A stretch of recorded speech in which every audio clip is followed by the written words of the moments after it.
प्रयागराज के संगम के गंगा जल को गंदा जल बताकर महाराष्ट्र नवनिर्माण सेना के अध्यक्ष राज ठाकरे ने एक नए विवाद को जन्म दे दिया है। और जैसे ही राज ठाकरे का ये बयान सामने आया है, उसके बाद से ही लगातार अलग अलग पार्टियां राज ठाकरे के इस बयान की निंदा कर रही हैं। और अब इसी कड़ी में राज ठाकरे के इस बयान पर महाराष्ट्र सरकार ने मंत्री और अपने विवादित बयानों को लेकर चर्चा में रहने वाले नीतीश राणे ने भी पलटवार किया है।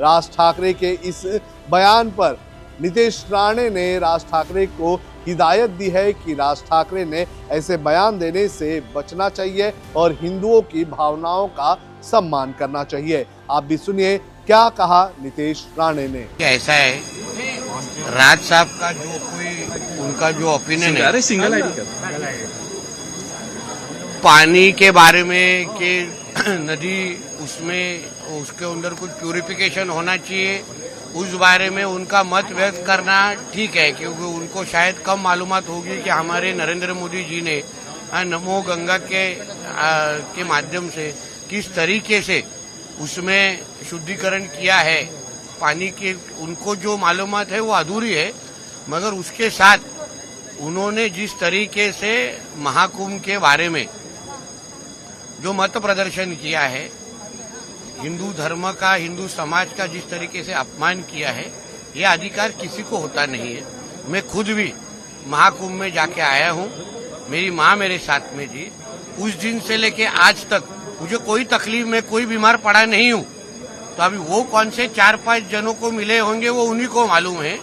और इसी तरीके का प्रश्न कभी बकरी ईद के बारे में पूछते हुए देखा नहीं है मैंने, जो बकरी ईद के वक्त भी बहुत सारा खून अपना नदी और पानी में चला जाता है, उसके बारे में कोई भी बोलने की हिम्मत क्यों नहीं करता।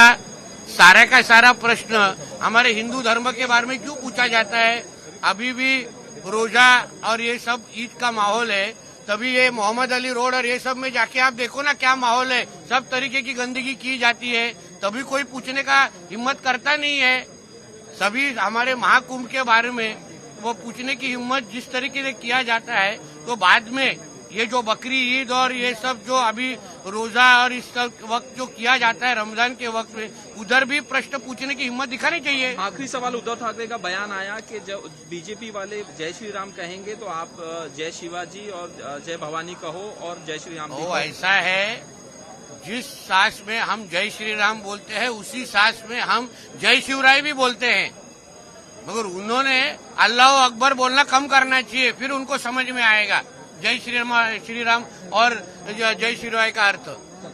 नीतीश राणे ने इसके अलावा राज ठाकरे को ये भी हिदायत दी है कि राज ठाकरे बकरी ईद पर क्यों चुप रहते हैं, जब बड़े पैमाने पर बकरियों को काटा जाता है और उनका खून जो है वो नालियों के जरिए नदी में जाता है। इसके अलावा नीतीश राणे ने राज ठाकरे से ये भी पूछा है कि क्या वो रमजान के दौरान मुंबई के मोहम्मद अली रोड पर जाएंगे और वहाँ किस तरह से गंदगी होती है उसके बारे में भी कुछ बोलेंगे। तो राज ठाकरे के इस बयान पर जो अलग अलग प्रतिक्रिया हैं वो आने लगी है और इसी कड़ी में नीतीश राणे ने बयान देकर राज ठाकरे को कड़ी हिदायत भी दे दी है। आपको बता दें कि राज ठाकरे ने रविवार को पुणे में अपनी पार्टी के 19वें वर्षगांठ के मौके पर अपने कार्यकर्ताओं को संबोधित करते हुए जिस तरह से गंगा जल जो कि प्रदूषित गंगा हो गई है उसको